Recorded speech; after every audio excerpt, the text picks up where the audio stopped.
Hello students, कल्पना educational क्लासेसमध्ये आपल्या सगळ्यांचं मनापासून स्वागत आहे. आज आपण शिकणार आहोत महाराष्ट्र प्रज्ञाशोध परीक्षा 4th स्टँडर्ड इंग्लिश मीडियम याचा धडा क्रमांक 5 विरुद्धार्थी शब्द याची प्रश्नांची उत्तरं आपण आज पाहणार आहोत. याचं स्पष्टीकरण, धड्याचं जे स्पष्टीकरण आहे ते आपण पाहिलेलं आहे. त्यात जवळजवळ 180पेक्षा जास्त शब्द आपण पाहिलेले आहेत आणि त्यांचे अर्थसुद्धा पाहिलेले आहेत. बघा मुलांनो, प्रश्नांची उत्तरं तर तुम्हाला पाहायचीच आहेत, पण त्याचबरोबर तुम्हाला धड्यातले दिलेले स्पष्टीकरण जे आहे ते सुद्धा तुम्हाला पाहावं लागेल, कारण परीक्षेला तुम्हाला त्यातले सुद्धा शब्द येऊ शकतात. त्यामुळे जे पण काही धड्यांचं स्पष्टीकरण दिलं जातं आहे ते सुद्धा तुम्ही पाहावं असं मला मनापासून वाटतं. म्हणून तुम्हाला सजेस्ट करते की धड्याचं एक्सप्लेनेशनसुद्धा तुम्ही पाहत जा, कारण ह्या धड्यामध्ये जे आपण स्पष्टीकरण केलेले आहे तर त्यांचे अर्थसुद्धा सांगितलेले आहेत. माझ्या मते भरपूर शब्दांचे अर्थ एक्सप्लेन केलेले आहेत. तर त्यामुळे जर तुम्ही धडा पाहिला नसेल, त्याचं स्पष्टीकरण पाहिलं नसेल तर आवर्जून पहा. खाली मी इथे लिंक देतेच आहे धड्याची, तर तिथे जाऊन तुम्ही पहा. चला आता आपण प्रश्नाकडे पाहूया. खालील प्रत्येक प्रश्नात डावीकडे एक शब्द दिला आहे, त्यापुढे 4 पर्याय दिलेले असून पर्यायात त्याचा विरुद्ध अर्थाचा शब्द शोधा व अचूक पर्याय क्रमांकाचे वर्तुळ रंगवा. आता तुम्हाला इथे एक शब्द दिलेला आहे आणि पुढे तुम्हाला त्याचे 4 पर्याय दिलेले आहेत आणि त्याच्यातला जो योग्य पर्याय आहे तो तुम्हाला निवडायचा आहे आणि त्याच क्रमांकाचं जे वर्तुळ आहे ते तुम्हाला रंगवायचं आहे. ह्या नियमांबद्दल तुम्हाला माहीत आहेच.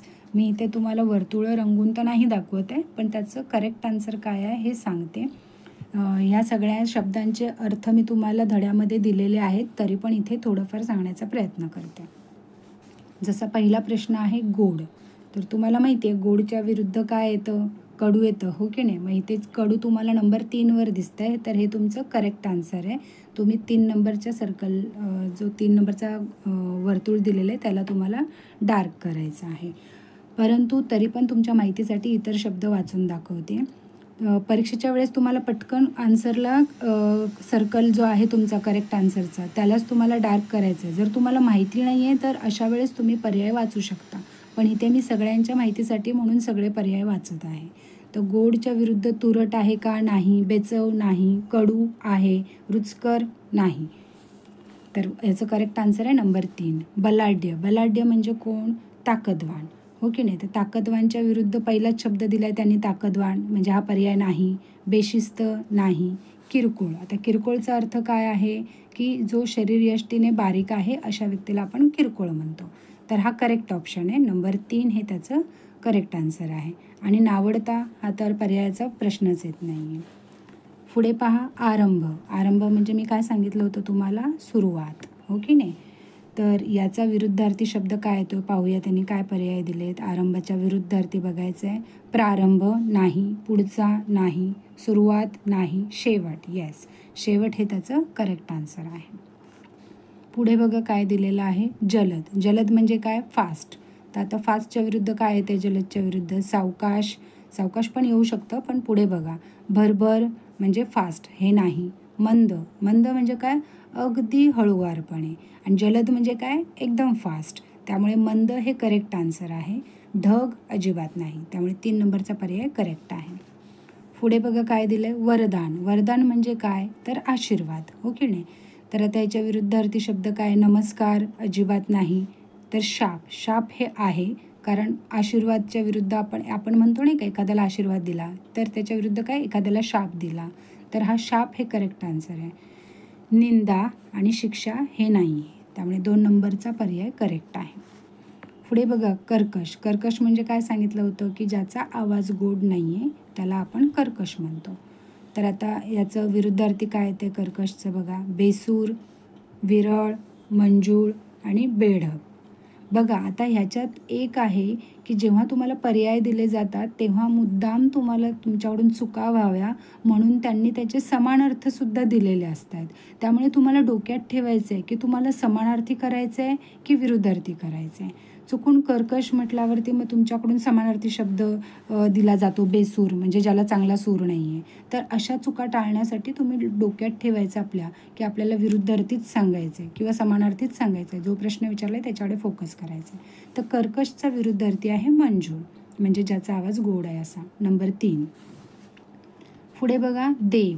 देव म्हणजे कोण? तर ईश्वर. ॲक्च्युली देव म्हणजे ईश्वर, पण आपल्याला विरुद्धार्थी शब्द बघायचा आहे. तर बघा इथे पण समानार्थी शब्द दिला आहे त्यांनी. ईश्वर, तर हे उत्तर नाही आहे. ईश हेही नाही आहे. शिष्य हेही नाही आहे. दानव. दानव म्हणजे कोण? तर राक्षस. तर देवच्या विरुद्ध येतं राक्षस. दानव करेक्ट आन्सर आहे. विक्षिप्त, त्याच्या विरुद्ध काय येणार? समंजस. विक्षिप्त म्हणजे तुम्हाला सांगितलेलं आहे धड्यामध्ये की ज्याला जास्त समजत नाही असा. तर त्याच्या विरुद्ध समंजस आहे का? तर येस, कारण विक्षिप्त म्हणजे ज्याला समजत नाही आणि समंजस म्हणजे ज्याला पटकन समजतं असा. त्यामुळे पुढचे जे पर्याय आहेत परका, हुशार, अनोळखी ते येणार नाहीत. समंजस हे करेक्ट आन्सर आहे. बुद्धिमान म्हणजे ज्याला जास्त बुद्धी आहे किंवा जो हुशार आहे तो झाला बुद्धिमान. तर पर्याय क्रमांक हुशार हे नाही, कारण हा समानार्थी शब्द आहे. निर्बुद्ध म्हणजे ज्याला बुद्धी नाही तो निर्बुद्ध, म्हणजे 2 नंबरचा पर्याय हे करेक्ट आन्सर आहे. पंडित आणि चाणाक्ष नाही येणार. अबोल. अबोल म्हणजे कोण? तर जो कमी बोलतो. तर आता याचे पर्याय बघा काय दिलं आहे. सुंदर, मठ्ठ, मुका आणि बोलका. ओके नाही. तर बोलका हा त्याचा विरुद्धार्थी शब्द आहे, कारण बोलका म्हणजे जास्त बोलणारा. पुढे बघा काय दिलं आहे. कृत्रिम म्हणजे जे नैसर्गिक नाही, नॅचरल नाही, ते कृत्रिम म्हणजे मॅनमेड म्हणू शकतो आपण. मनुष्याने जे बनवलेलं आहे ते कृत्रिम. आता त्याच्या विरुद्धार्थी काय दिलं आहे बघा. कृतज्ञ. कृतज्ञ नाही. कृतज्ञचा अर्थ तुम्हाला सांगितलेला आहे धड्यामध्ये. स्तुती हेही नाही. नैसर्गिक, येस नैसर्गिक येणार, कारण कृत्रिम हे मॅनमेड आहे आणि नैसर्गिक हे नॅचरल आहे. त्यामुळे नैसर्गिक येणार. कृतघ्न पण नाही. विपुलता. विपुलताचा अर्थ समजावलेला आहे की जे जास्त प्रमाणात उपलब्ध असतं, मिळतं, जे जास्त प्रमाणात मिळतं त्याला आपण म्हणतो विपुलता. तर त्याच्या विरुद्ध येतं टंचाई. टंचाई का बरोबर टंचाई? कारण टंचाई म्हणजे जी कमी असते, म्हणजे एखाद्या वस्तूची कमतरता असते त्याला आपण म्हणतो टंचाई. म्हणून विपुलतेच्या विरुद्धात येईल टंचाई. सफाई, मुबलकता आणि भरपूर हे येणार नाही. सुगंध म्हणजे एखाद्या गोष्टीचा चांगला गंध येतो, चांगला वास येतो, त्याला आपण म्हणतो सुगंध. इथे बघा पहिलाच पर्याय दिला आहे सुवास. चुकून काय होतं, सुगंधाला आपण सुवास करतो समानार्थी म्हणून, पण नाही, आपल्याला विरुद्धार्थी करायचे, त्यामुळे सुवास नाही येणार. दुसरा ऑप्शन आहे दुर्गंध. दुर्गंध म्हणजे काय? वाईट गंध, खराब गंध किंवा घाणेरडा वास, म्हणजे 2 नंबरचा पर्याय करेक्ट आन्सर आहे. फूल आणि परिमल येणार नाही. हर्ष. हर्ष म्हणजे काय? आता बघा याच्यामध्ये दिलेलं आहे.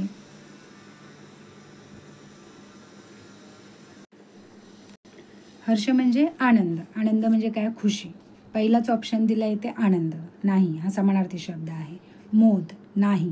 खेद. खेद येणार, कारण हर्षाच्या विरुद्ध खेद येतो, कारण खेद म्हणजे दुःख होणं. तर हर्ष म्हणजे आनंद आणि त्याच्या विरुद्ध खेद येणार. उत्साह नाही येणार. पुढे येणार भरती. भरतीच्या विरुद्ध काय येतं? ओहोटी. सांगितलेलं होतं तुम्हाला भरती म्हणजे काय, ओहोटी म्हणजे काय. हे समुद्राशी संबंधित शब्द आहेत, भरती आणि ओहोटी. तुम्ही धड्यामध्ये एक्सप्लेनेशन पाहू शकता. धरती रिकामी, पातळ येणार नाही. भक्कम. भक्कम म्हणजे काय? मजबूत. हो की नाही. तर त्याला आता ऑप्शन काय दिलेत बघा. ताकदवान नाही. बलाढ्य नाही. शूर नाही. कमकुवत म्हणजे एकदम कमजोर असतो तो. तर भक्कमच्या विरुद्ध कमकुवत येणार. थोरला. थोरलाचाच अर्थ काय होतो? मोठा. तर आता इथे आपल्याला विरुद्धार्थी शब्द बघायचा. पहिला दिला त्यांनी ऑप्शन मोठा, अजिबात येणार नाही कारण हा समानार्थी शब्द आहे. सज्जन नाही. धाकटा. धाकटा म्हणजे लहान, हा त्याचा करेक्ट आन्सर आहे. थोरल्याचा विरुद्धार्थी शब्द धाकटा. गोरा नाही. कोवळे. कोवळे म्हणजे काय? तर आपण भाजीचं उदाहरण घेतलेलं असतं. कवळी भाजी, नाजूक भाजी, जी पटकन खुडता येते, किंवा फूल कवळं असतं, हो की नाही. तर त्याच्या विरुद्ध काय येतं आहे बघा. मृदू येणार का? नाही. नाजूक नाही. मऊ नाही, कारण हे सगळे झाले समानार्थी शब्द. त्याच्या विरुद्ध येणार राठ. राठ म्हणजे कडक, कठीण असं. पुढे आहे तेजस्वी. तेजस्वी म्हणजे तेज असलेलं, आणि त्याला काय शब्द दिलेत बरं विरुद्धार्थी बघा. प्रखर नाही. निस्तेज म्हणजे तेज नसलेलं. आता तेजस्वी म्हणजे तेज असलेलं, निस्तेज म्हणजे तेज नसलेलं, म्हणजे हे याचा विरुद्धार्थी शब्द आहे. थंड आणि कृष्ण येणार नाही. सुपीक म्हणजे ज्याच्यात चांगलं पीक येतं किंवा भरपूर पीक येतं ते झालं सुपीक.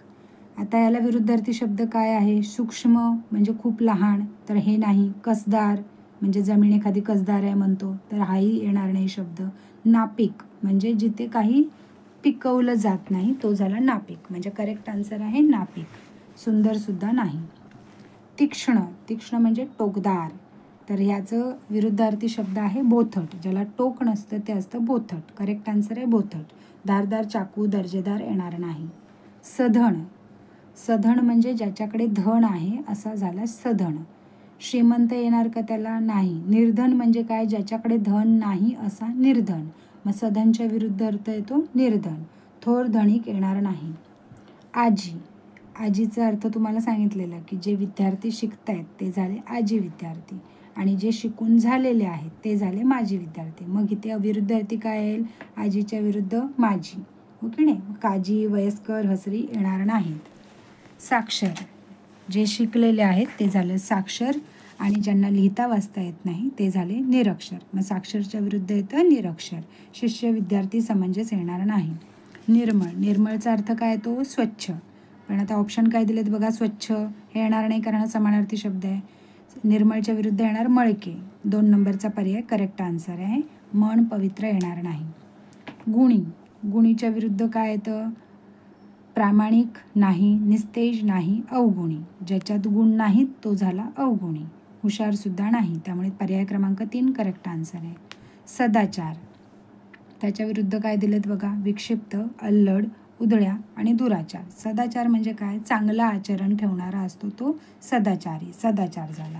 आणि दुराचार म्हणजे काय? ज्याचं आचरण चांगलं नाही, आचरण म्हणजे वागणं म्हणा, तर ते चांगलं नाही, तो झाला दुराचारी. तर 4 नंबरचा पर्याय करेक्ट आहे. अध्ययन, अध्ययनच्या विरुद्ध आहे काय बघूया? शिष्य, अध्यापन, निरक्षर आणि दानव. तर अध्ययनच्या विरुद्ध दिलेला आहे अध्यापन. सुबक, याच्या विरुद्ध काय दिले बघा? मठ्ठ, वळणदार, बेडक की हस्ताक्षर. सुबक म्हणजे नक्षीदार, सुंदर. एखादी नक्षी असेल ती सुंदर असेल तर आपण काय म्हणतो? सुबक नक्षी आहे. तर त्याच्या विरुद्ध काय येणार? बेढप म्हणजे ज्याला काही सौंदर्य नाही, वेडीवाकडी कशीही काढलेली असते ती झाली बेढप. आकाश, आकाश म्हणजेच काय? त्याच्या विरुद्ध आहे पाताळ. तर पाताळ हे करेक्ट आन्सर आहे. नभ, स्वर्ग आणि चपळ ही उत्तर येणार नाहीत. आकाशच्या विरुद्धार्थी पाताळ आहे. तर हे झाले तुमचे विरुद्धार्थी शब्द आणि त्यांचं स्पष्टीकरणसुद्धा दिलेलं आहे. तर हे तुम्ही रीड करा, लक्षात घ्या, म्हणजे तुम्हाला परीक्षेला ते वेळेवर आठवतील. आणि वेळेवर आठवल्यावरती तुम्हाला करेक्ट आन्सर माहिती असेल तर पटकन त्याला सर्कल करा. सगळे पर्याय तुम्ही वाचत बसू नका. हे सगळे पर्याय मी फक्त तुमच्या माहितीसाठी इथे वाचून दाखवते आहे. सो आवडला असेल धडा, समजला असेल तर लाईक नक्की करा, जेणेकरून मला कळेल की तुम्हाला हा कळला आहे. आणि चॅनलला सबस्क्राईब केलं नसेल तर सबस्क्राईब करा, कारण याच्या पुढचे धडेसुद्धा खूप इंटरेस्टिंग आहेत आणि समजण्यास थोडे कठीण असले तरी तुम्हाला ते समजतील. तर त्यासाठी तुम्ही चॅनलला सबस्क्राईब नक्की करा, जेणेकरून तुमच्याकडे हे धडे सर्वप्रथम येतील. Thank you so much.